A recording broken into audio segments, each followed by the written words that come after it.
Okay, so I literally have nothing. Like, the fridge is pretty barren.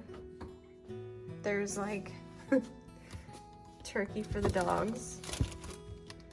There's wraps.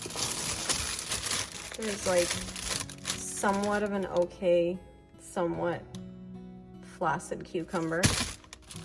Celery. Carrots. I think this is a head of lettuce. Oh no, that's cabbage. Okay, so we could do something with that. There's some salsa.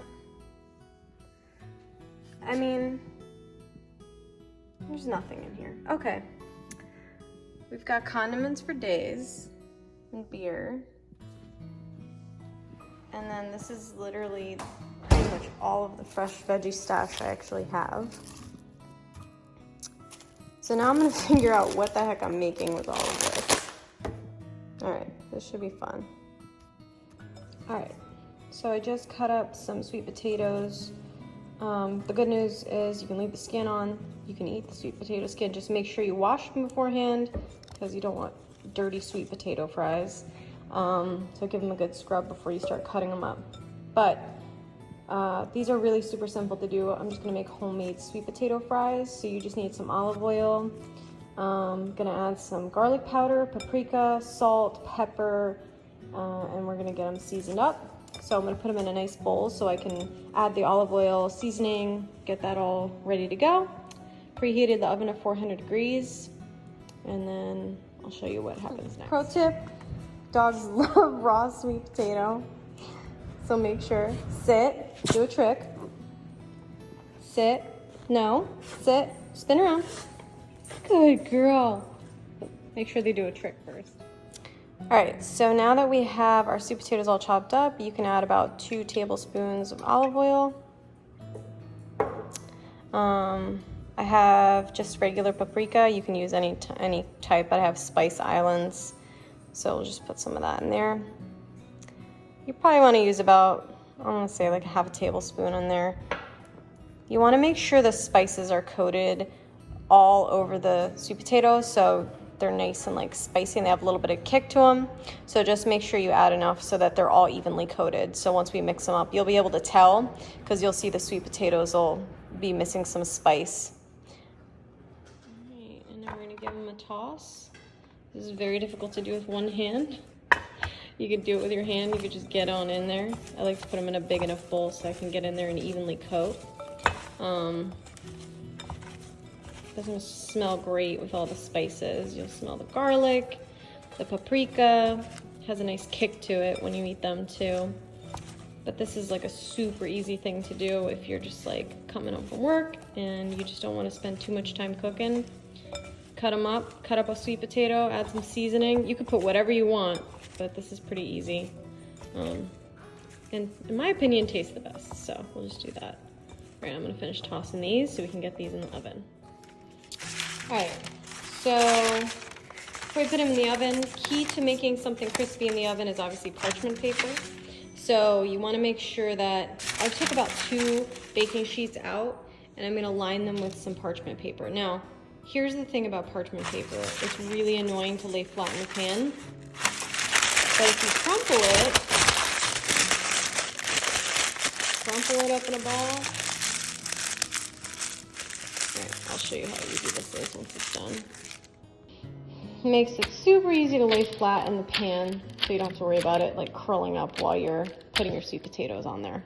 All right, so we'll get the next pan done. So now the key to a crispy sweet potato, besides the parchment paper, is to make sure you don't overcrowd them in the pan. So you just want to lay them with a little bit of space in between them so the heat in the oven can help make them nice and crispy.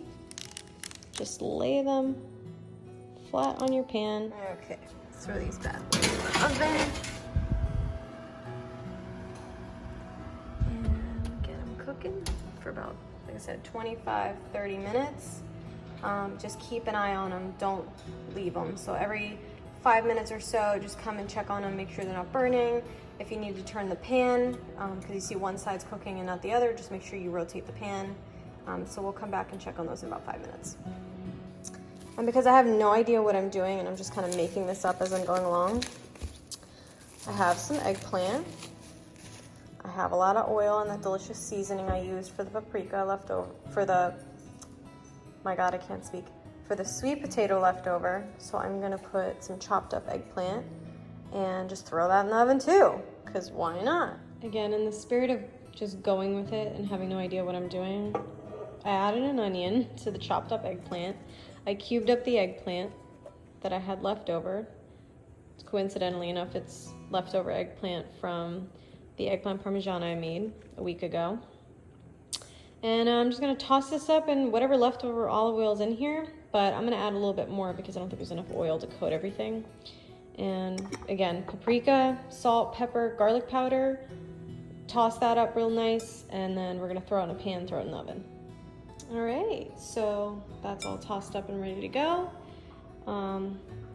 Bowl's cleaned out, and we're gonna throw it into the 400-degree oven. We're gonna let that cook for about 20 minutes or so. Keep an eye on it, just check on it, just like your sweet potatoes, and it should be done, like I said, 25 minutes, top. Eggplant's in there, checking on my sweet potatoes. They're sizzling up. They smell amazing. I guess we're going vegan tonight. I don't know. Whatever. I promised you that I go grocery shopping. These are some really sad-ass tomatoes, but I'm gonna cut off the brown spots and just make a nice tomato cucumber salad. I chopped up some red onion earlier, so I'm just gonna half those and then throw them in there as well. And then I chopped up, thinly sliced a green pepper, the half of the green pepper that you saw earlier, and I'm just gonna throw that in the bowl along with the tomato, the onion, and the cucumber, and we're gonna make a nice little salad. You're gonna add a little bit of olive oil.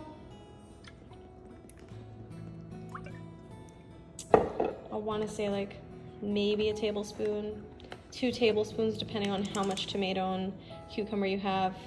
And then I just kind of go to town with the red wine vinegar. You can get any one, but this is the one I use. Cheap, delicious, and I just kind of go to town. I like to do more vinegar to olive oil ratio, just because I love the taste of red wine vinegar. I probably put about, I want to say a half cup of red wine vinegar in there. And then salt. A cucumber and tomato and red onion salad needs a good amount of salt, so don't be shy with the salt. Should be good there. All right, and we're gonna toss that up, and that's gonna be kind of like our little side salad with our random smorgasbord dinner I'm making tonight. Yeah. Okay, so it's not gonna be vegan. We're gonna do vegetarian, but I had a couple Boca Burgers, and I figured to get a little bit of protein in the meal, I'm gonna just saute a couple of these in a pan, just to have on the side. So I just got a regular medium pan. I'm gonna heat that up, put some avocado oil in there, and then just get these guys cooked up and ready to go. These leftover onions in here, and I don't want to toss them, so I'm just gonna pickle them real quick. So I'll add, whoops, a little bit of vinegar, probably about, I want to say 2 to 3 tablespoons of vinegar in there. We're just gonna add some water. And just about a little bit. Yep, that's enough. Let's mix that up. Alright. You can add a little sugar if you want, but I don't like to sugar it. Things I pickle, so just let that sit for a little bit of salt. That's it. Alright, this will go on top of our Boca Burgers. Okay, so I actually had a head of lettuce in there, just regular iceberg lettuce, and I'm just shredding it to make a bun for my veggie burger that's cooking right now. Getting those sauteed up in the pan. Alright, so we got our lettuce buns mayoed up with some Sir Kensington's mayo. Pretty good. And now we're gonna add our veggie burgers. Okay, I did do fried egg. I was like, why not? Get a little extra protein in there. So one of the things I like to do when I'm cooking, when I'm frying an egg, just to make sure that everything cooks evenly, is just put a pan, like a lid, from one of your pots on top of the pan. Make sure you turn down your heat when you do this because you don't want them to cook all the way through. You still want the yolk to be runny. If you want them to cook all the way through, you can just leave the top on and just let them cook until the yolk's fully cooked. But this will make sure all that white is cooked because nobody likes that gross runny white stuff around the egg.